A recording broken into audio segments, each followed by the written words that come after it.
Chiara Amirante, chapitre 4, partie 2, expérience de l'enfer. Un jour, j'entrai dans une église avec ce cri intérieur: Dieu, où es-tu? Ouvrant l'Évangile, je trouvai cette phrase: Celui qui m'aime sera aimé de mon Père. Moi aussi, je l'aimerai et je me manifesterai à lui. Jean 14, 21. Il m'a paru clairement que ma tentative de rejoindre Dieu avec ma tête, de trouver une réponse à mes questions obsédantes sur le sens de l'existence et de tant de souffrances, revenait à essayer de contenir l'océan dans un dé à coudre, de vouloir faire entrer l'infini dans quelque chose d'extrêmement limité. Je lançai alors un défi au Seigneur. Je lui dis que c'était probablement mon incapacité à aimer, mon péché, qui m'avait amené à ne plus le sentir, mais que je devais savoir s'il existait réellement ou si tout ce que j'avais vécu auparavant n'avait été que le fruit de mon désir qu'il existe. Si tu existes, tu as dit que tu étais la vérité.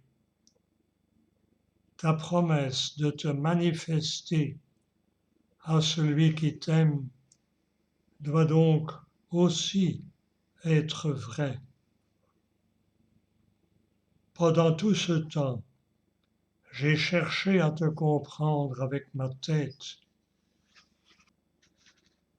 Maintenant, je veux suivre la voie que tu indiques, l'amour. Si tu existes, je t'aimerai tellement que tu devras forcément te manifester.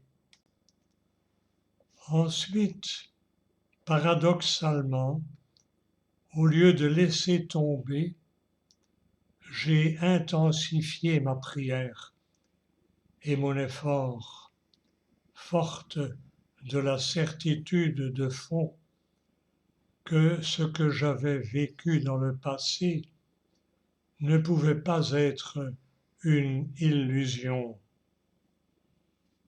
J'avais entendu dire que saint Augustin, comme d'autres saints, était parvenu à dormir seulement 3 heures par nuit.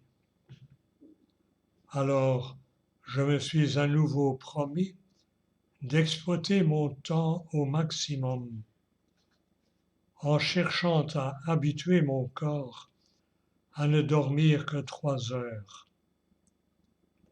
C'était oublier que saint Augustin s'était imposé ce rythme lorsqu'il avait déjà un certain âge, tandis que moi j'étais en pleine croissance, lorsqu'il est fondamental de dormir le temps nécessaire. Je parvins pourtant à habituer mon corps à cette ascèse de sommeil.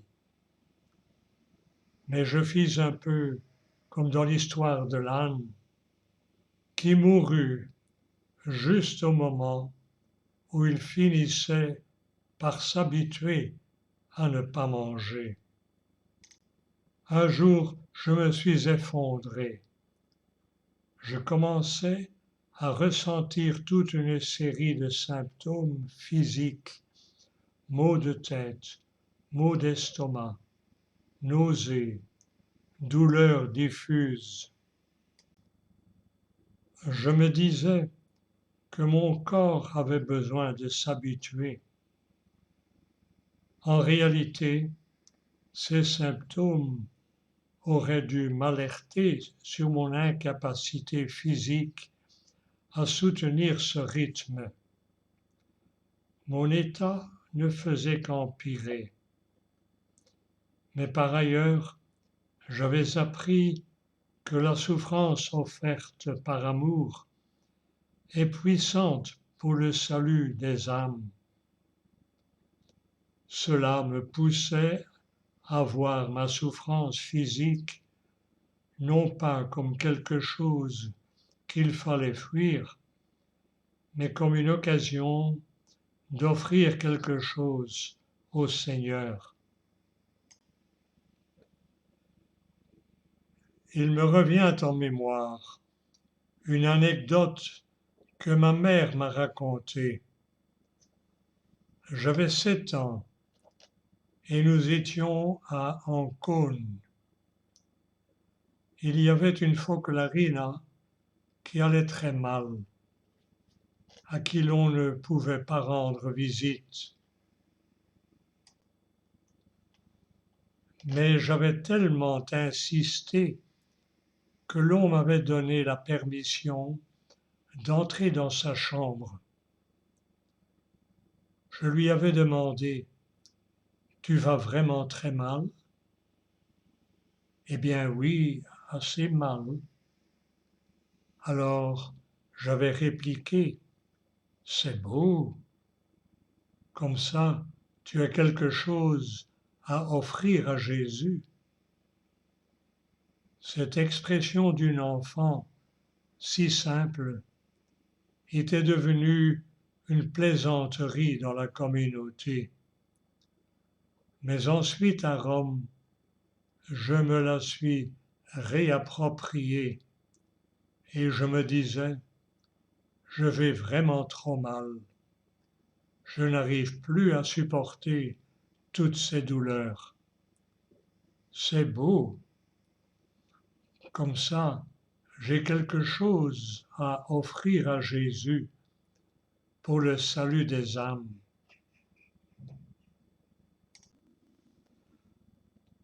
Vers Noël 1986, Jésus répondit à mon défi. De même qu'il avait disparu d'un jour à l'autre, de la même façon, sans que rien n'ait changé, d'un jour à l'autre, il est revenu. Ce qui est saisissant, c'est que pendant la période qui a précédé, plus j'avais l'impression d'être en enfer, plus les personnes qui me rencontraient se sentaient proches de Dieu et disaient: Tu m'as transmis une paix, une joie.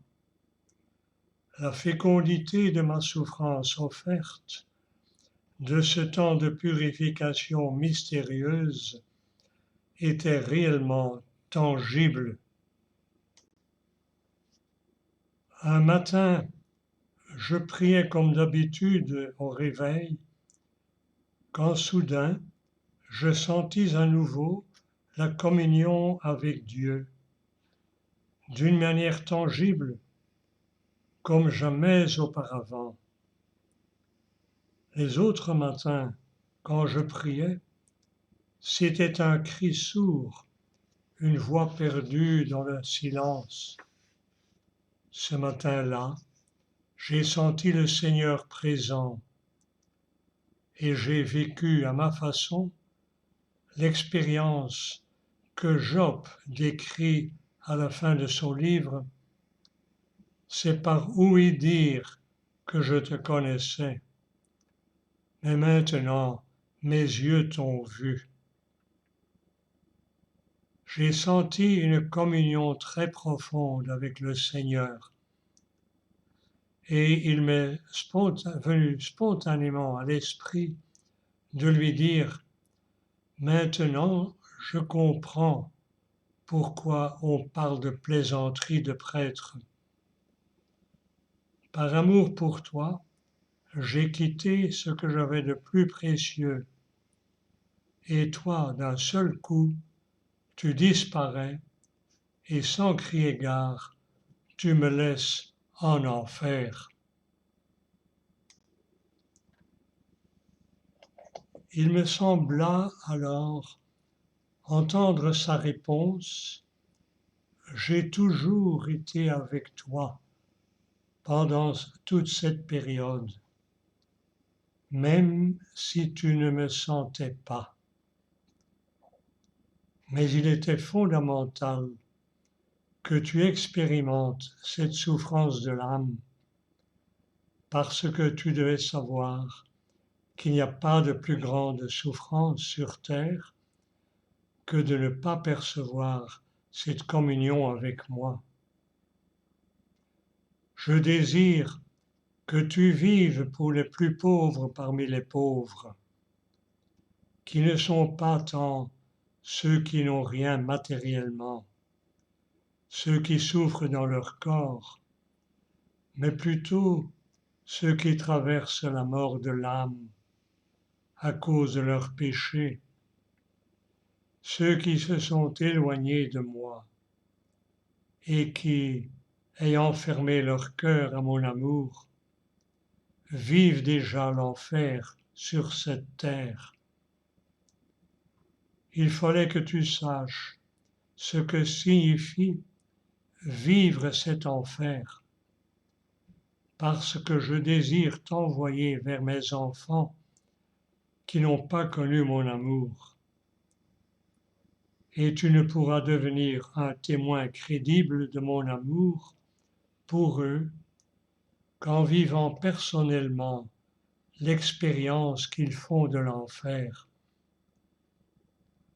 C'est seulement en la vivant personnellement que tu pouvais savoir qu'il n'existe pas sur terre de souffrance plus grande que d'être séparé de moi. Grâce au retour de la lumière spirituelle, je compris que c'était Dieu qui avait permis que j'éprouve cette sensation de terrible obscurité, ce vide, cette angoisse, cette mort de l'âme. Pour beaucoup, c'est une expérience profondément dramatique. Le péché, enfermant notre cœur à Dieu, nous fait vivre quelque chose de l'enfer. Le monde surnaturel, la foi, semblent alors une folie. Tout cela est résumé par saint Paul dans une de ses lettres aux premières communautés chrétiennes. Ce que l'œil n'a pas vu, ce que l'oreille n'a pas entendu, ce qui n'est pas venu à l'esprit de l'homme, ce que Dieu a préparé pour ceux dont il était aimé, c'est à nous que Dieu par l'Esprit en a fait la révélation. Car l'Esprit scrute le fond de toutes choses, même les profondeurs de Dieu. Qui donc parmi les hommes sait ce qu'il y a dans l'homme, sinon l'Esprit de l'homme qui est en lui? De même, personne ne connaît ce qu'il y a en Dieu, sinon l'Esprit de Dieu. Or, nous, ce n'est pas l'Esprit du monde que nous avons reçu, mais l'Esprit qui vient de Dieu. Et ainsi, nous avons conscience des dons que Dieu nous a accordés.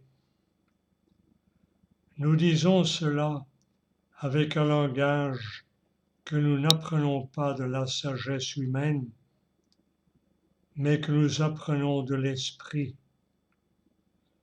Nous comparons les réalités spirituelles.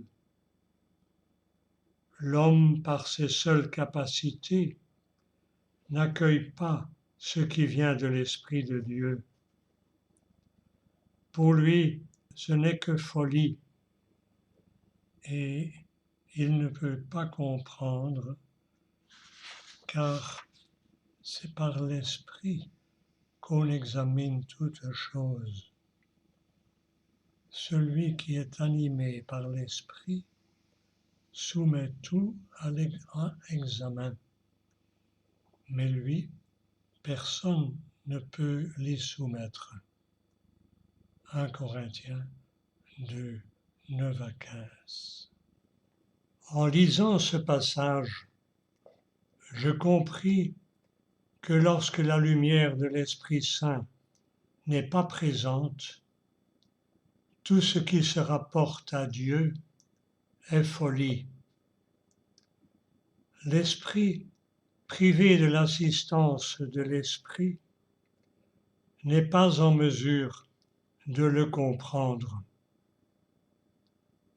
C'est un peu comme tenter de faire comprendre à un aveugle les couleurs et la beauté d'un merveilleux paysage. Mais puisque l'Esprit Saint nous est donné au baptême comme un don gratuit, il nous faut être dociles à sa lumière afin qu'il puisse continuer d'éclairer notre âme. Ce fut plus ou moins mon expérience pendant cette période. Avant, la lumière de l'Esprit Saint éclairait mon âme et je pouvais voir et comprendre les réalités spirituelles, les mystères de la foi. Soudain, je me suis retrouvé dans une obscurité totale et inexplicable, comme si j'étais devenu aveugle spirituellement. Tout ce qui touchait au spirituel me semblait pure folie. De la même façon, à l'improviste, je me suis senti de nouveau rejointe par une admirable lumière. Et ce fut comme si j'avais retrouvé la vue de l'esprit. Une joie nouvelle, indicible, très profonde, complète, a comblé mon cœur. Fin du chapitre 4, partie 2, l'expérience de l'enfer. Et prions. Seigneur, dans l'expérience de l'enfer, révèle-nous que tu la permets pour mieux comprendre l'enfer de ceux qui souffrent de leurs péchés. Amen.